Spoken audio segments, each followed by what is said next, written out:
Assalamualaikum warahmatullahi wabarakatuh. Sebelumnya perkenalkan kami dari kelompok 5 akan mempresentasikan mengenai hasil studi kami mengenai kajian penambangan pasir di wilayah Kepulauan Spermonde, Makassar, atau lebih tepatnya di Kabupaten Pekajen, Kepulauan Spermonde, Provinsi Sulawesi Selatan.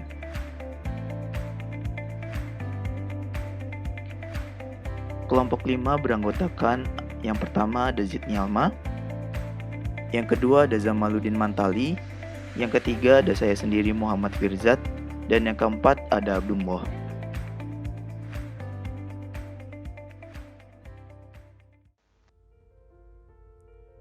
Indonesia merupakan negara kepulauan, sehingga Indonesia memiliki wilayah laut yang begitu luas. Negara yang memiliki laut yang begitu luas tentu saja mempunyai wilayah pesisir pantai yang cukup banyak dan beragam. Oleh karena itu, Indonesia menjadi negara dengan wilayah pesisir pantai yang terkenal keindahannya. Salah satu wilayah pesisir yang sudah cukup terkenal di Indonesia yaitu di Makassar, yaitu wilayah Kepulauan Spermonde. Kepulauan Spermonde terletak di pesisir barat Provinsi Sulawesi Selatan atau sebelah tenggara Selat Makassar. Kepulauan ini merupakan salah satu kawasan dengan keragaman ekosistem dan keanekaragaman jenis biota laut yang sangat tinggi di Indonesia, yang saat ini sedang menghadapi ancaman kerusakan ekosistem terumbu karang yang serius, di mana kondisi ini berpengaruh langsung terhadap penurunan kualitas sumber daya perikanan dan pariwisata baharinya. Ancaman kerusakan ekosistem yang terjadi di wilayah Kepulauan Spermonde disebabkan karena adanya penambangan pasir laut yang akan digunakan sebagai proyek strategis nasional di pesisir kota Makassar. Walaupun kegiatan tambang tersebut sudah sesuai dengan peruntukan kawasan berdasarkan zonasi, namun kegiatan tersebut menimbulkan dampak perusakan kepada sumber daya alam di wilayah Kepulauan Spermonde.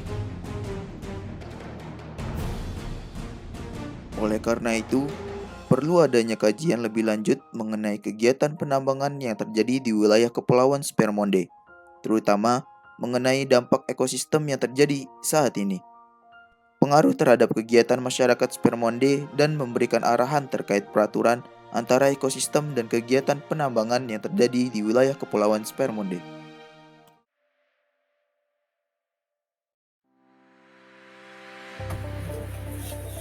Toward marine ecosystem restoration.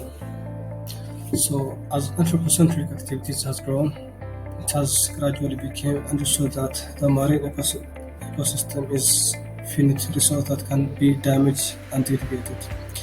This has resulted in numerous degree of control and regulation, from local level regulation to national to international. The growth of activities, the level of control has increased, and most recently, it has ensured sustainable development. Mitigation hierarchy. In case of marine ecosystem, so there is avoidance. We mean by that, try to avoid any negative impact to the environment. And the second one is minimization. Try to reduce the impact as much as possible. The third one is rehabilitation and restoration. Is a series of action taken to restore ecosystems that have been destroyed. And the fourth one is offsets, or we can refer to that as monitoring and maintenance. The first one, avoidance, it can go under category of preserving, ecosystem preserving, and the second one, minimization, it can go to ecosystem conservation. So if you check this diagram from the left, you can see degraded ecosystem, to the right, recovered ecosystem. If you go back to the left, there is, starting from degraded ecosystem, how can we go out from this one? Through regulate activities, stop action that cause that degrade. So in our case, they already stopped marine sand mining. So, but now we need to to recover the ecosystem in that area. We can do that through two methods. First one is through natural recovery, and this one usually take a lot of time. And the second one is through human intervention, such as remove a problem, rebuild the structure, transplanting seeds, and so on. Baik, terima kasih. Selanjutnya saya akan melanjutkan presentasi terkait dengan kebijakan. Kebijakan yang pertama tentang RZWP3K nomor 2 tahun 2019 Sulawesi Selatan, di mana RZWP3K adalah rencana yang menentukan arahan penggunaan sumber daya tiap-tiap satuan perencanaan, disertai dengan penetapan struktur dan pola ruang pada kawasan perencanaan yang memuat kegiatan yang boleh dilakukan dan tidak boleh dilakukan. Nah, selanjutnya masuk pada zona regulasi. Di sini terdapat pada paragraf 6 pasal 9 ayat 2, kemudian paragraf 6 pasal 46 ayat 3, dan juga paragraf 7 pasal 20 ayat 2 yang masing-masing menjelaskan tentang zona pertambangan dan juga zona perikanan tangkap. Kemudian kebijakan kedua itu tentang tinjauan peraturan daerah Provinsi Sulawesi Selatan nomor 3 tahun 2022 tentang RT/RW, di mana tujuan penataan ruang wilayah provinsi yaitu untuk mewujudkan ruang yang produktif, kompetitif, inklusif, inovatif, dan berkelanjutan melalui pendekatan kementerian lokal menuju provinsi yang terkemuka di Indonesia. Di sini juga sudah terdapat pasal 53 ayat 5 yang menjelaskan tentang kawasan pertambangan sendiri itu yaitu berada di Blok Spermonde. Kemudian tinjauan peraturan Menteri Kelautan dan Perikanan nomor 24 tahun 2016 tentang tata cara rehabilitasi wilayah pesisir dan pulau-pulau kecil, di mana rehabilitasi wilayah pesisir dan pulau-pulau kecil adalah proses pemulihan dan perbaikan kondisi ekosistem atau populasi yang telah rusak walaupun hasilnya dapat berbeda dari kondisi semula. Kemudian pelaksanaan rehabilitasi dapat dilakukan melalui pengayaan sumber daya hayati seperti penanaman dan transplantasi. Kemudian perbaikan habitat dapat dilakukan dengan cara pencegahan atau penghentian kegiatan yang dapat merusak habitat. Dan yang ketiga adalah perlindungan spesies biota dapat dilakukan melalui penyediaan atau perlindungan daerah pemijahan. Kemudian metode yang kami gunakan pada penelitiannya itu menggunakan metode descriptive analysis dengan cara menganalisis informasi dari berbagai sumber serta melakukan wawancara dengan Kepala Departemen Kajian dan Advokasi Wahana Lingkungan Hidup Indonesia Sulawesi Selatan. Kepulauan Spermonde atau Kepulauan Sangkarang merupakan sekelompok pulau yang berada di lepas pantai barat daya Sulawesi, Indonesia dengan memiliki luas sekitar 2.500 km persegi. Proyek penambangan pasir laut di wilayah tangkap nelayan Pulau Kodingareng merupakan kegiatan pendukung untuk pembangunan proyek strategis nasional yaitu Makassar Newport. Sumber material untuk reklamasi Makassar Newport berada di Blok Spermonde yang tercantum dalam dokumen rencana zonasi wilayah pesisir dan pulau-pulau kecil Provinsi Sulawesi Selatan. PT Royal Boskali selaku perusahaan yang melakukan penambangan sudah memulai penambangan sejak tanggal 13 Februari tahun 2020. Penambangan ini dilakukan di zona tambang pasir laut Blok Spermonde yang tepat berada di wilayah tangkap nelayan Pulau Kodingareng. Berikut merupakan peta tumpang tindih antara blok zona perikanan tangkap dengan blok zona pertambangan.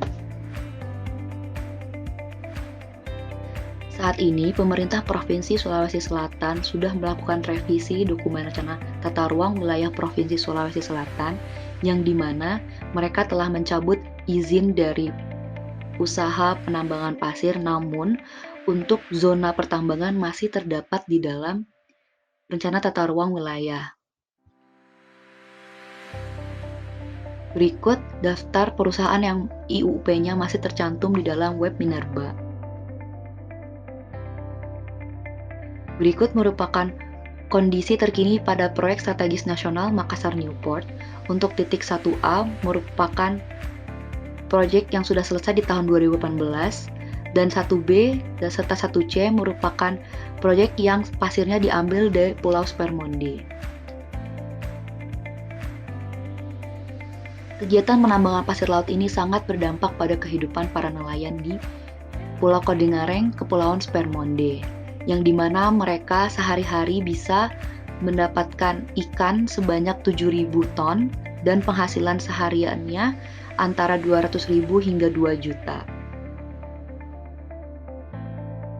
Selain berdampak pada kehidupan masyarakat nelayan di Kepulauan Spermonde, kegiatan penambangan pasir ini juga berdampak pada lingkungan, yaitu dikarenakan kegiatan ini adanya perubahan ekosistem di perairan Kepulauan Spermonde seperti rusaknya terumbu karang, air yang keruh, hingga terjadinya banjir rob. Berikut merupakan arahan remediasi pasca kegiatan penambangan pasir dari sisi perencanaan. Yang pertama, melakukan ecological restoration. Yang kedua, melakukan adanya monitoring dan evaluasi terhadap lingkungan pasca adanya kegiatan penambangan pasir. Yang ketiga, membentuk tim khusus untuk melakukan monitoring dan evaluasi agar para perusahaan yang telah memiliki IUP benar-benar melakukan kegiatan remediasi.